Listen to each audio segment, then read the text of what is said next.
Bonjour à tous, cette vidéo est la quatrième et a priori la dernière de ma série de vidéos sur la monnaie.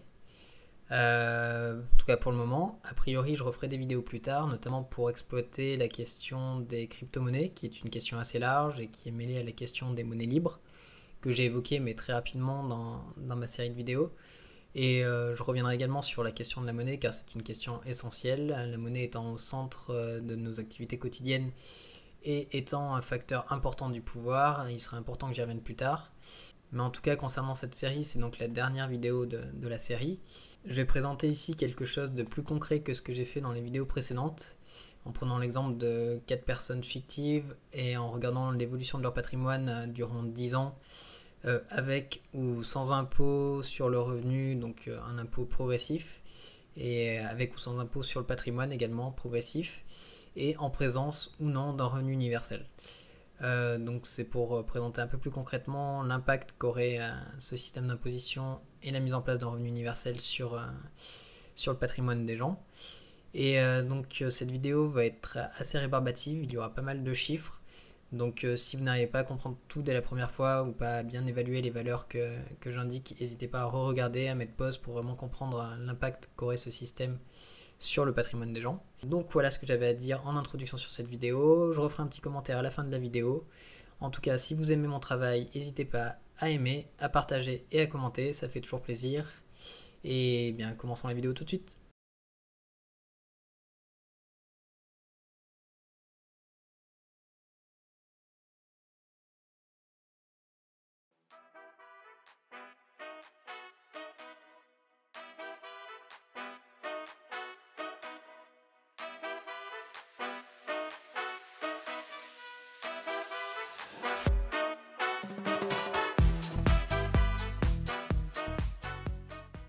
Nous avons vu au cours des 3 vidéos précédentes comment est créée la monnaie, comment elle se répartit au sein de la société via différentes sources de revenus et d'imposition, et comment nous pourrions apporter des améliorations au système actuel.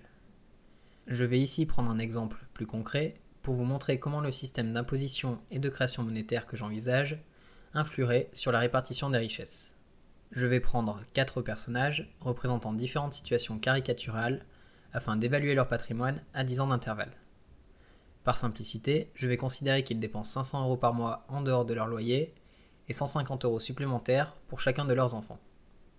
Je vais également considérer dans un premier temps qu'ils ont des placements financiers stables au cours du temps et qu'ils ne changent pas leurs investissements durant cette période. Voyons dans un premier temps l'évolution de leur richesse lorsqu'ils ne paient pas d'impôt sur le revenu ou sur le patrimoine. Voici les 4 personnages. Nous avons tout d'abord Vincent, qui est salarié et possède un plan d'épargne logement d'un montant de 5 000 €.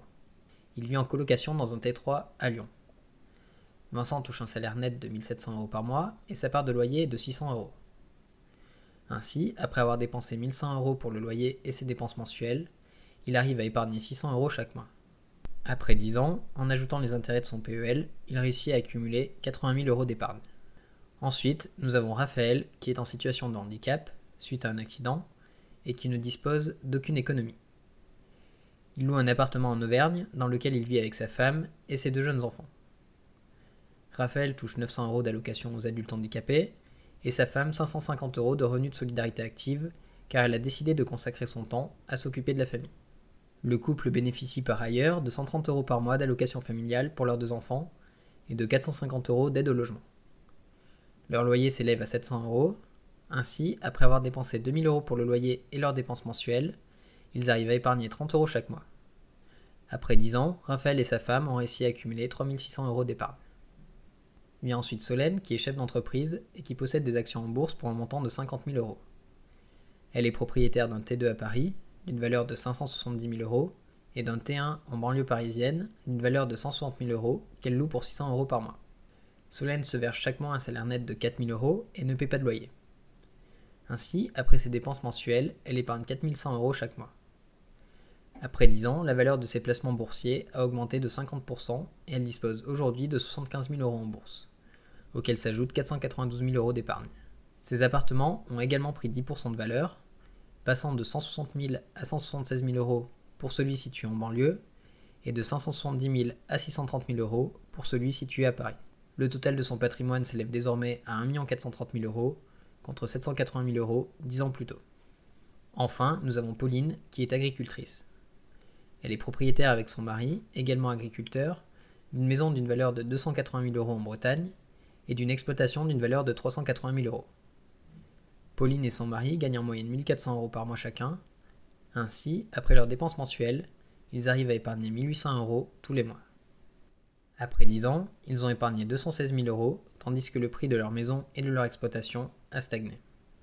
Pour résumer, le patrimoine de Vincent est passé de 5 000 à 80 000 €, celui de Raphaël et sa femme de 0 à 3 600 €, celui de Solène de 780 000 à 1 430 000 €, et enfin celui de Pauline et son mari de 660 000 à 876 000 €. Voici donc ce qu'il adviendrait sans impôt sur le revenu ou sur le patrimoine. Deux visions peuvent ici s'opposer.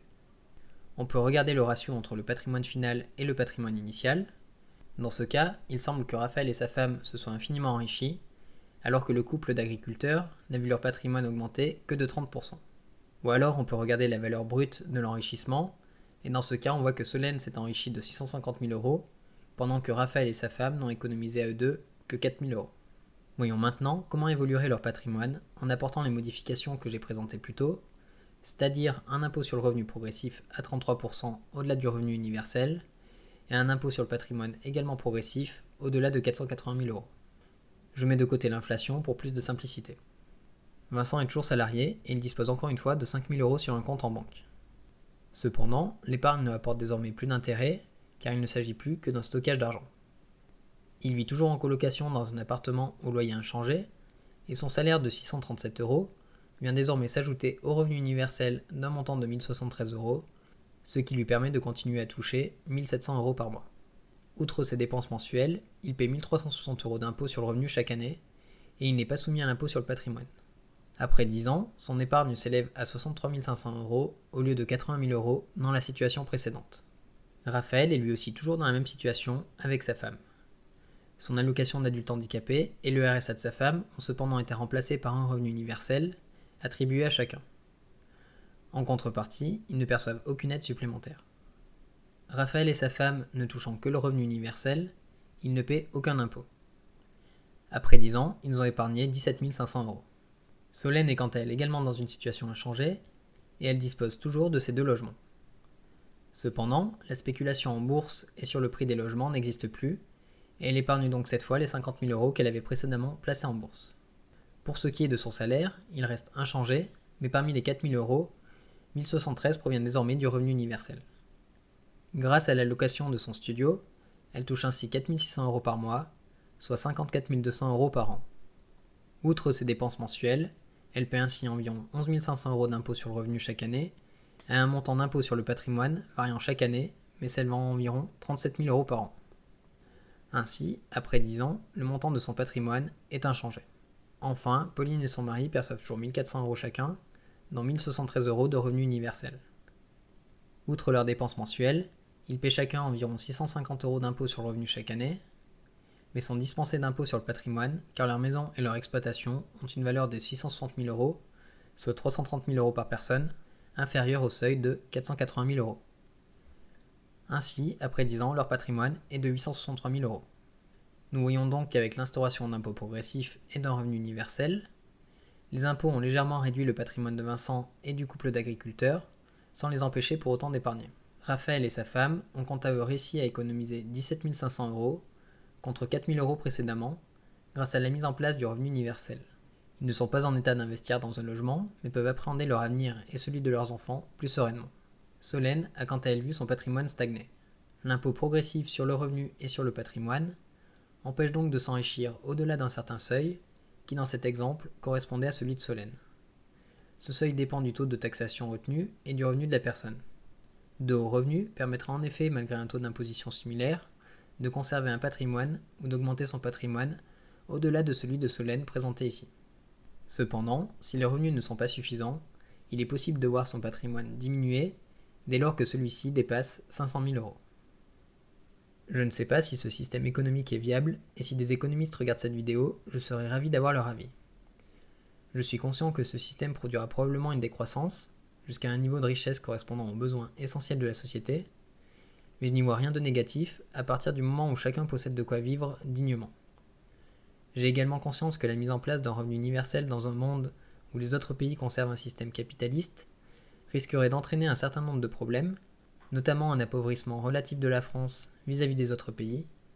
Cependant, richesse et niveau de vie étant deux choses distinctes, il est possible que la qualité de vie de la population s'améliore malgré tout, et que cela puisse inspirer d'autres pays qui adopteront ensuite le même modèle. Donc voilà, j'espère que vous avez déjà apprécié cette vidéo. Comme je vous ai dit en introduction, ce sera la dernière de ma série de vidéos sur la monnaie. Après, ça ne veut pas dire que j'arrête les vidéos. J'ai commencé une série de vidéos actuellement sur Tous Présidents, qui consiste à vous dévoiler un programme politique que j'ai effectué, un programme fictif pour les présidentielles, mais avec de vraies idées, et qui vous incite à également rédiger votre propre programme pour mieux comprendre les enjeux des présidentielles 2022, et également mieux évaluer les programmes qui vous seront présentés par les candidats lors de ces élections. Il y a également ma série de vidéos sur les mots en isme qui continue, donc la prochaine vidéo, j'ai commencé à la préparer, ce sera probablement sur l'extrémisme, et pour essayer de resituer un peu ce qu'est l'extrémisme, quels sont les extrémismes aujourd'hui, et finalement pour vous montrer que l'extrémisme c'est quelque chose de très relatif. Donc je vais essayer de mettre ça en lumière en vous présentant mes propres extrémismes, qui pour moi n'en sont pas, mais qui pour d'autres gens pourront être extrêmes. Et donc voilà sur les vidéos qui viendront par la suite sur la chaîne. Et un dernier point sur la vidéo que vous venez de regarder. Donc dans ce cas, j'ai pris un exemple d'impôt sur le revenu progressif à 33%. Donc je vous remets la formule pour que vous compreniez bien ce que signifient les 33% dans cette formule. Ça ne veut pas dire qu'on prend 33% de votre salaire, hein, sauf pour les plus hauts revenus. Mais voilà, globalement, c'est une vidéo avec une imposition que j'ai choisie, voilà, qui me semblait correcte. Après, si vous trouvez que c'est un peu confiscatoire, je peux comprendre que vous souhaitiez peut-être un pourcentage plus réduit. Donc je vais essayer de vous laisser un lien qui vous permettra de vous amuser avec la formule et de la tester par vous-même avec un revenu annuel et regarder à combien vous seriez imposé avec ce revenu-là. Et donc voilà, soit vous pouvez mettre un seuil plus bas si vous jugez cet impôt un peu trop confiscatoire, ou alors à l'inverse, si vous jugez qu'il faut un peu plus d'égalité encore dans les salaires et moins d'écart de richesse. Vous pouvez également envisager une imposition à 70%, à 80%, à 90%, allez, tout est permis, comme vous le souhaitez. Donc voilà, je vais essayer de vous mettre un lien, on va voir si je réussis, qui vous permettra de regarder par vous-même l'impact de la formule. Et si j'y arrive pas, essayez vous-même de rentrer la formule et de regarder le résultat que ça donne avec une calculatrice, c'est assez simple à utiliser. Donc voilà, j'espère que ça vous a intéressé, que ce côté un peu plus concret n'était pas trop chiant. J'ai essayé de rendre le truc attractif avec quelques animations, mais je sais qu'il y a beaucoup de chiffres, donc voilà, j'espère que cette vidéo vous aura quand même plu, et je vous dis à bientôt pour de futures vidéos.